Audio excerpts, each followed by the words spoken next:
As you know, this was a small press conference, but a very important one, and it was scheduled to talk about the great things that we're doing with the Secretary on the Veterans Administration, and we will talk about that very much so in a little while, but I thought I should put out a comment as to what's going on in Charlottesville. So, again, I want to thank everybody for being here. In particular, I want to thank our incredible veterans, and thank you, fellas. Let me shake your hand.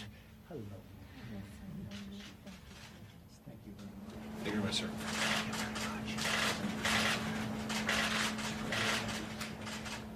Mr. President, thank you very much, sir.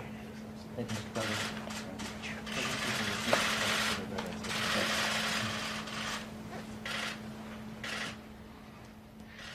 Great people. They're great people.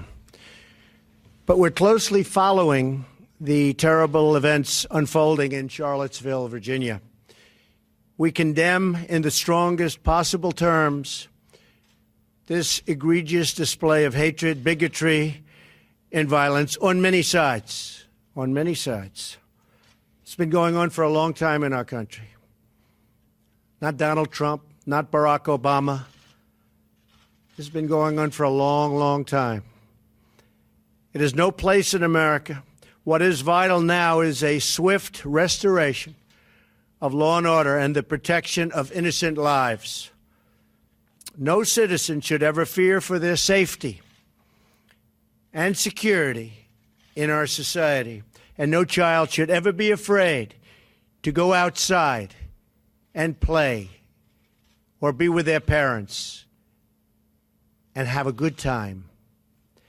I just got off the phone with the governor of Virginia, Terry McAuliffe, and we agreed that the hate and the division must stop, and must stop right now.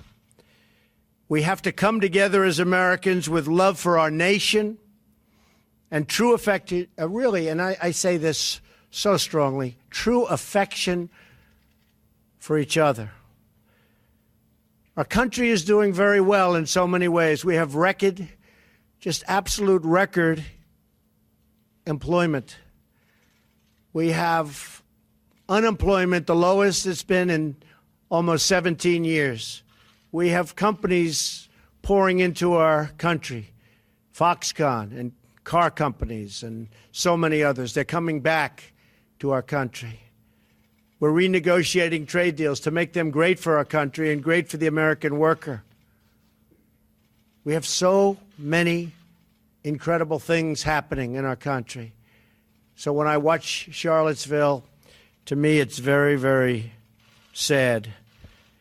I want to salute the great work of the state and local police in Virginia, incredible people, law enforcement, incredible people, and also the National Guard. They've really been working smart and working hard. They've been doing a terrific job. Federal authorities are also providing tremendous support to the governor. He thanked me for that. And we are here to provide whatever other assistance is needed. We are ready, willing, and able. Above all else, we must remember this truth. No matter our color, creed, religion, or political party, we are all Americans first. We love our country. We love our God. We love our flag. We're proud of our country. We're proud of who we are. So we want to get the situation straightened out in Charlottesville, and we want to study it. And we want to see what we're doing wrong as a country where things like this can happen. My administration is restoring the sacred bonds of loyalty between this nation and its citizens. But our citizens must also restore the bonds of trust and loyalty between one another. We must love each other, respect each other, and cherish our history and our future together. So important. We have to respect each other. Ideally, we have to love each other.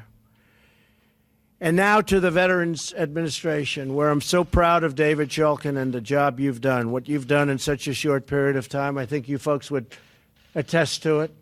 If anybody disagrees, you can leave the room right now. But David really has. He's a star, what he's been able to do. So, David, I'd like to thank you very much for your leadership and for the profound improvements to the VA services that you've made in such a short period of time. Today is another milestone in our work to transform the VA, where we're doing record-setting business, including something called the Accountability Act, where David and his executives can now hold people accountable for doing a poor job and say, you're fired. You do a poor job for our veterans, you're fired. That's been in the making for 40 years. They weren't able to get it approved. One of our legislative successes, frankly, one of our many legislative successes. We got it approved. And I know, David, it's making life a lot better, and people are working a lot harder because of it. In a few moments, I will sign the VA Choice and Quality Employment Act of 2017. This bill will ensure that veterans continue to have the ability to see the doctor of their choice, so important, and don't have to wait or travel long distances for care. And during the campaign, I kept talking about it.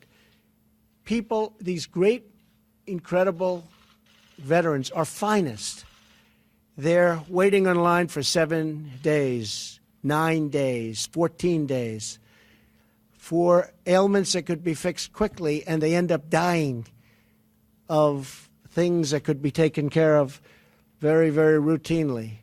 And I said, that's never going to happen when I'm president. And I said, even at the time, before having tremendous research given to me, and after the research was given, it was still back to the same basic common sense. Why can't they go out and see a doctor?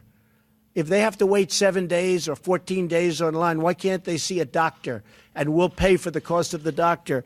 And that's going to be a lot less expensive, but more importantly, you're going to have immediate medical care for our veterans. And that's what we're doing. And they're very, very thankful. And it started already, quite a little while ago, considering we're a very young administration. And I think you see from the veterans, they're very, very proud of it and very happy. Very importantly, this bill also authorizes new community-based outpatient clinics and improves the VA's ability to hire quality job candidates. We're getting candidates that are of the highest quality into the VA system now, so that our veterans have more choices and more access to the absolute best possible care. I want to thank Congressman Phil Rowe, Senator Johnny Isakson. They two people have been working so hard. Senator Dean Heller, for their dedicated efforts to get this bill through Congress. It was very, very tough for reasons that I guess I understand, but it was not easy. And I will tell you that Phil and Johnny and Dean worked very, very hard to get it through. And by the way, I can also say others, and even some Democrats. You want to say their names? Sure. Go ahead, say their names. Senator Tester and Representative Walz were key in helping us get this done, Mr. President. See, I can do it. But people fought, and they really fought us hard, and now the administration is fighting for you. We're working night and day to ensure our brave veterans are provided with world-class treatment, which is what they're getting, world-class treatment. And by the way, again, we're here for just a little more than 6 months. You're seeing it on a daily basis get better and better and better, and you're hearing it from the veterans. But they're getting this great medical treatment, care, procedures, and we're getting our facilities shaped up and made into world-class facilities at the same time. So our great veterans deserve only the best, and that's exactly what they're getting. I want to thank everybody for being here, especially the wonderful veterans behind me. They have helped us so much. They're spectacular people. And again, going back to Charlottesville, we have to heal the wounds of our country. These are wounds that have been going on for really a long time. And I thought, and everybody wants it to heal, and it will heal. And we're going to make every effort possible to make sure that that healing procedure goes as quickly as possible. I love the people of our country. I love all of the people of our country. We're going to make America great again, but we're going to make it great for all of the people of the United States of America. Thank you very much. Thank you. Thank you very much.